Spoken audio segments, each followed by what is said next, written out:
لیکن بعض اوقات مضمون طویل ہو سکتا ہے، تو اس صورت میں ہم نفس مضمون میں پیراگراف بڑھا دیتے ہیں۔ اس صورت میں ہمارا نفس مضمون ایک پیراگراف پر نہیں ہوگا، بلکہ ہو سکتا ہے کہ ہمیں وہ لکھنے کے لیے 3 پیراگراف درکار ہوں، 3 پیراگراف چاہیے ہوں، ہے نا؟ آ رہا ہے آپ کو آ رہی ہے بات سمجھ میں کہ نفس مضمون کیا ہوتا ہے؟ ٹھیک ہے نا؟ تو نفس مضمون میں ہم خاص باتیں لکھتے ہیں اور اس کو بڑی محنت اور توجہ سے لکھنا چاہیے۔ نفس مضمون کو بڑی محنت اور توجہ سے لکھنا چاہیے، اور یہ دھیان سے آپ لکھیں، کوئی ایسی بات نہیں لکھ دیں جو مضمون سے متعلق نہیں ہو۔ ایسی باتیں لکھنی ہیں جو مضمون سے متعلق ہوں، جو آپ کے مضمون کو پورا بیان کر رہی ہوں۔ ٹھیک ہے؟ پھر آ جاتے ہیں ہم نمبر 3 پر۔ نمبر 3 ہے ہمارا خاتمہ۔ یہ مضمون کا آخری حصہ ہوتا ہے۔ خاتمہ یہ مضمون کا آخری حصہ ہوتا ہے جو کہ کسی قول یا شعر یا کہاوت پر ختم کیا جا سکتا ہے۔ کسی قول یا شعر یا کہاوت پر ختم کیا جا سکتا ہے۔ جیسے ایک کہاوت ہے، جب چڑیا چگ گئی اب پچھتاوے کیا ہوت، جب چڑیا چگ گئی کھیت، ہے نا؟ یہ بھی ہم بولتے ہیں وقت گزر گیا تو اب پچھتانے کا کیا فائدہ۔ اس کے لیے کہاوت کیا ہے؟ اب پچھتاوے کیا ہوت جب چڑیا چگ گئی کھیت۔ صحیح؟ یہ آپ نے پورا بورڈ سے، اچھا بیٹا اس کو کاپی پہ آپ نے نہیں کرنا، یہ سب کچھ جو میں نے آپ کو دیا ہے سمجھایا ہے صرف، یہ سمجھنے کے لیے۔ ہاں کسی رف کاپی پہ تو آپ اس کو لکھ لیجئے، یہ میں چیک نہیں کروں گی، بلکہ یہ آپ اپنی سمجھ کے لیے اس کو آپ لکھ کر رکھیں گے، اور جب بھی کوئی مضمون لکھیں گے تو آپ دیکھیں گے کہ ہمیں مضمون لکھنے کے لیے سب سے پہلا کام کیا کرنا ہے، کون سا پیراگراف پہلے آئے گا، پھر دوسرا اور پھر تیسرا۔ ٹھیک ہے؟ اس کو نہ میں چیک کروں گی، ٹھیک ہے؟ میں چیک صرف مضمون کروں گی۔ آپ نے یہ پیراگراف تینوں لکھ لیے ہیں اپنے پاس، یہ نوٹ ڈاؤن کر لیا ہے، مضمون کے حصے نوٹ ڈاؤن کر کے رکھ لیجئے۔ اس کو آپ نے فیئر کاپی پہ نہیں کرنا ہے، بس صرف اپنی سمجھ کے لیے۔ ویسے سمجھنا چاہتے ہیں ویسے سمجھ لیں، لکھ کے سمجھنا چاہتے ہیں لکھ کے سمجھ لیں، تاکہ مضمون تو لکھنا آپ کا 5 6 7 8 ہر کلاس سے مضمون لکھائے جاتے ہیں، اور عمر کے ہر حصے میں مضمون انسان لکھتا ہے، کسی بھی اس پہ موضوع پر آپ کو مضمون لکھنا پڑ جاتا ہے۔ ٹھیک ہے؟ تو اس کو خیال رکھیے اور اچھی طریقے سے آپ اس کو سمجھ لیجیے۔ اب جو میں کروانے جاؤں گی کہ اب ہم اپنے عنوان کی طرف آئیں گے، اور جو ہمارا عنوان ہے وہ ہے وقتی پابندی۔ اس کے لیے میں آپ کو بورڈ پر ویب بناؤں گی۔ ویب پر آپ نے خاص آپ کو کی ورڈز دوں گی، یعنی کہ اشارے ایسے الفاظ دوں گی جو کہ مضمون میں استعمال ہوں گے، اس کی مدد سے آپ ایک مضمون خود لکھو گے۔ کچھ لائنیں کچھ طرح میں لکھ بھی دوں گی آپ کو سمجھانے کے لیے، اور کچھ آپ نے خود سے بھی لکھنا ہوگا، کچھ میں آپ کو سمجھا دوں گی، یعنی کہ بریف کر دوں گی۔ ٹھیک ہے؟ تو پھر وہ اس کو سمجھ کے سن کے آپ نے اپنا مضمون آگے بڑھانا ہے۔ تو آئیے اب ہم لکھتے ہیں مضمون۔ چلیے تو اب ہم لکھتے ہیں مضمون وقت کی پابندی۔ اس کے لیے میں نے آپ کو ویب بورڈ پہ بنایا ہوا ہے، آپ بورڈ پر ویب دیکھیے، اور کچھ میں نے الفاظ لکھے ہیں ان کو نوٹ کر لیجئے۔ ٹھیک ہے؟ ہر کام وقت، قیمتی دولت، ترقی، کامیابی، برف، نظام اوقات، تعلیمی میدان، زندگی کے ہر شعبے، طالب علم۔ پھر شعر لکھا ہے، جو ہر کام کرتا رہے وقت پر، ملے اس کو آرام شام و سحر۔ گیا وقت پھر ہاتھ آتا نہیں، گیا وقت پھر ہاتھ، گیا وقت پھر ہاتھ، گیا وقت پھر ہاتھ آتا نہیں۔ ٹھیک ہے؟ بورڈ دیکھ رہے ہیں آپ لوگ؟ بورڈ پہ میں نے ویب بنایا ہوا ہے، آپ میں سارے الفاظ دیے ہوئے ہیں، یہ سارے الفاظ آپ کو مددگار ہوں گے وہ لکھنے میں مضمون۔ ٹھیک ہے؟ تو ہم مضمون لکھنا شروع کرتے ہیں۔ پہلا پیراگراف لکھتے ہیں۔ پیراگراف آپ نے خود لکھنا ہے، میں صرف آپ کی مدد کروں گی، آپ کی رہنمائی کروں گی۔ ٹھیک ہے؟ تو وقت کی پابندی، کیا مطلب ہوا وقت کی پابندی کا؟ کسے کہتے ہیں وقت کی پابندی؟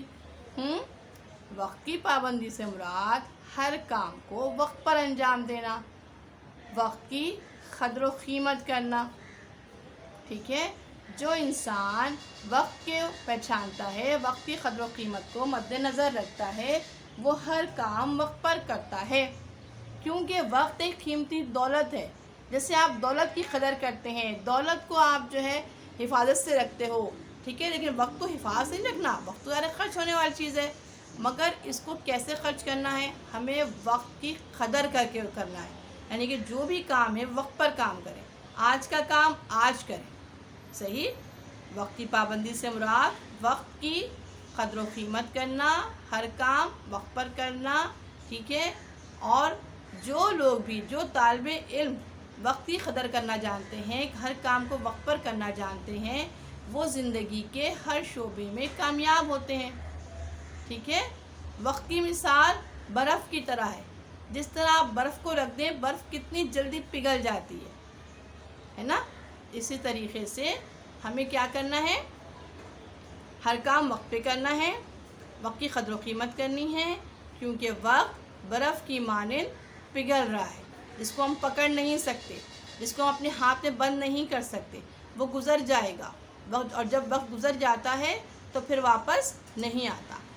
اور ہمیں یہ بھی نظام اوقات، ٹھیک ہے، نظام اوقات کیا، وقت، یہ صبح ہونا، رات ہونا، دن ہونا، تو ہم یہ دیکھتے ہیں کہ دن اور رات سب اپنے وقت پر ہی طلوع ہوتے ہیں، سورج اپنے وقت پر نکلتا ہے، چاند اپنے وقت پر طلوع ہوتا ہے، تو اللہ تعالیٰ نے بھی اس کائنات کے نظام کو وقت کے مطابق رکھا ہے، ہر ایک چیز کا ایک وقت مقرر ہے، ایسا نہیں ہے کہ کوئی کام وقت سے پہلے ہو جائے یا پھر وقت کے بعد، ہر کام کو وقت کے میں کرنا ہے، اس کو اس کے جو وقت دیا گیا ہے اس میں مکمل کرنا وقت کی پابندی کہلاتا ہے۔ اب ہم تعلیمی میدان کی بات کرتے ہیں، ایک بچہ ہے جو بہت زیادہ ذہین طالب علم ہے، لیکن وہ اگر وقت پہ کام ختم نہیں کرتا ہے اور وقت کی قدر نہیں کرتا تو ظاہر ہے وہ ناکام ہو جائے گا۔ اس کے برعکس ایک طالب علم جو وقت کی قدر کرتا ہے، جی اب ہم آخری پیراگراف لکھیں گے، آخری پیراگراف میں دیکھیے کیا کیا باتیں آئیں گی۔ اب آپ یہ لکھ سکتے ہیں آخری پیراگراف میں، جن لوگوں نے وقت کی قدر نہ کی تو زمانہ ان سے روٹھ گیا، دولت اور حکومت ان سے منہ موڑ گئی، دولت اور حکومت ان سے منہ موڑ گئی، زندگانی ان کی بے مقصد ہو گئی، ان کی زندگانی اور ان کی زندگی بے مقصد ہو گئی، کیونکہ جو انسان جو ہے وقت پر کام نہیں کرتا اسے نقصان اٹھانا پڑتا ہے، جو وقت پر کام نہیں کرے گا اسے نقصان اٹھانا پڑتا ہے۔ اس کے باوجود جو لوگ وقت کے پابند ہوتے ہیں وہ ہر کام وقت پہ کرتے ہیں، ٹھیک ہے، وہ نماز وقت پر پڑھتے ہیں، اللہ تعالیٰ بھی ان سے خوش ہوتا ہے، صحیح، اور وہ دنیا میں بھی کامیاب ہوتے ہیں اور آخرت میں بھی ان کو کامیابی نصیب ہوتی ہے، کیونکہ انہوں نے دنیا میں ہی وقت کی قدر و قیمت جان لی تھی، انہوں نے یہ جان لیا تھا کہ جو بھی کام کرنا ہے وقت کی قدر و قیمت کو مد نظر رکھنا ہے، وقت کو جو ہے وہ وقت کے لحاظ سے کرنا ہے، ہر کام وقت پہ کرنا ہے، کھانا وقت پر، اٹھنا وقت پر، کھیل کے وقت پہ کھیل کرنا ہے، ٹھیک ہے۔ تو لہٰذا ہمیں چاہیے کہ ہم زندگی میں ہر کام وقت پہ کریں، کیوں کہ گیا وقت پھر ہاتھ آتا نہیں، اور مشہور کہاوت ہے، اب پچھتاوے کیا ہوت جب چڑیا چگ گئی کھیت، ٹھیک ہے۔ اس طریقے سے آپ کو یہ مضمون میں نے بتا دیا، سمجھا دیا، لکھنے کا طریقہ کار بھی سمجھا دیا، آپ نے ان تمام الفاظ کی مدد سے اور جو میں نے سمجھایا ہے ان کی مدد سے آپ خود مضمون لکھیں گے۔ پہلے آپ کیا کرو، ذرا ابھی تو آپ کاپی پہ ورک نہیں کرو گے، آپ کو کوئی ہوم ورک بھی نہیں دیا جا رہا ہے، کیونکہ کچھ بچوں کی کاپیاں اسکول میں ہیں اس وجہ سے، تو ابھی آپ ڈیورنگ کلاس اسی دوران، لیکچر کے دوران خود سے مضمون لکھو، ایک پیج لے کے بیٹھیے، ایک رف پیج پہ لکھیے مضمون، ٹھیک ہے، اور پھر مجھے وہ لکھنے کے بعد آپ گروپ پر مجھے شیئر کر دو، ٹھیک ہے، تو میں اس کو دیکھ لوں گی، چیک کر کے بتا دوں گی کہ آپ نے کیسا لکھا ہے، صحیح ہے۔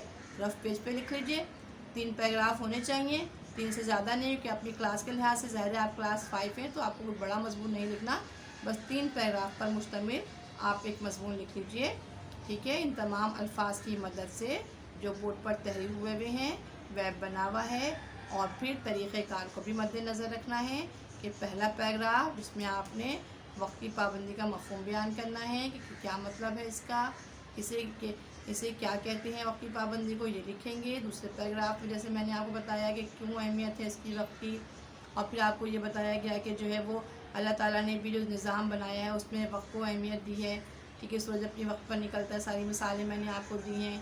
آخر میں آپ جو ہے مقولہ لکھ سکتے ہو، کوئی شعر آپ کو اس کے علاوہ کوئی شعر آتا ہے آپ وہ لکھ سکتے ہو، کوئی کہاوت آپ کو اگر آتی ہے آپ وہ لکھ سکتے ہو، ٹھیک ہے۔ اس طریقے سے آپ نے مضمون مکمل کرنا ہے اور مجھے گروپ پہ چیک کروانا ہے۔ اچھا بچوں، اگلے لیکچر تک کے لیے اجازت دیجیے، اللہ حافظ۔